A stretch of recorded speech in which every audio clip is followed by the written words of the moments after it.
does it ever teach anything about free will?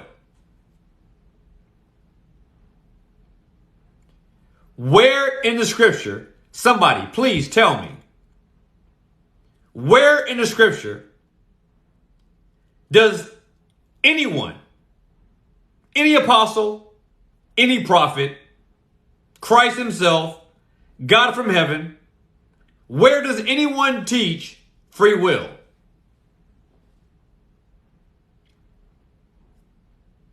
Anybody?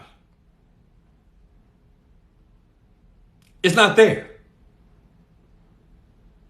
You might say to me, well, free will is implied because we are told to make a choice. We are told to make a decision. Choices and the will are not the same thing. The will and a choice are not synonymous. The will is what motivates a person to do this or that thing. The this or that thing are the choices. So, what that means is that your will is the guiding principle which drives the choices that you make.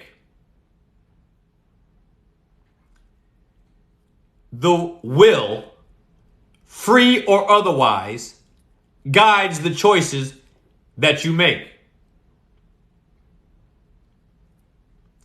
So the will, whether you consider it to be free or not, whatever it is, the exercise of your volition or will is made regarding the choices that are set before you. But the choices that you make, whether they be free or whether they be in bondage, they are always going to be motivated by the nature that drives it. What do I mean by that? Man has a sinful nature. Man has a sinful nature, a nature of sinfulness, a nature of sin. So, man having a sinful nature does make free choices. He does exercise a certain type of freedom, of will. But that freedom is restricted and constrained by his nature. So what is his nature that is constrained? It is his sinful nature.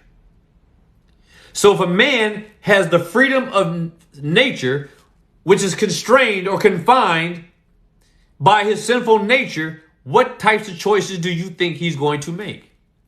Guess what? If he has a sinful nature, he is going to make sinful choices.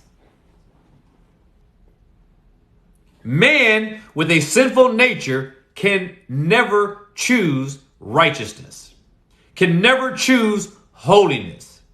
Man with a sinful nature will never choose Christ, never choose righteousness, never choose holiness. Why? Because he has a carnal mind. And what does the carnal mind do? It is at enmity against God.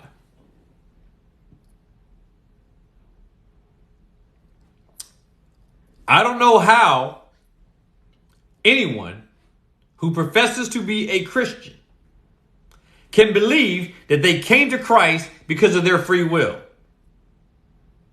So let me get this straight. You come to Christ because of your free will, and then once you get to Christ, you abdicate your free will over to God so that you can benefit from his will. Christ taught us to pray in accord with the will of the Father. But you say you came to Christ without God's will.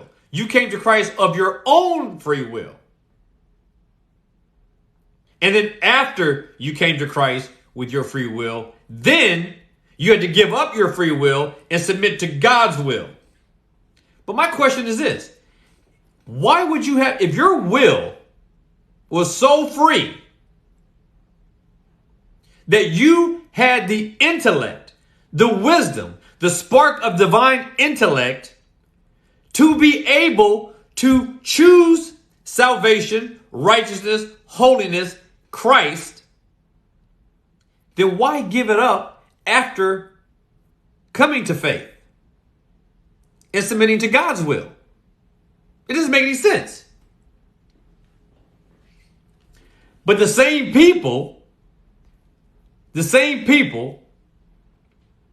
who will say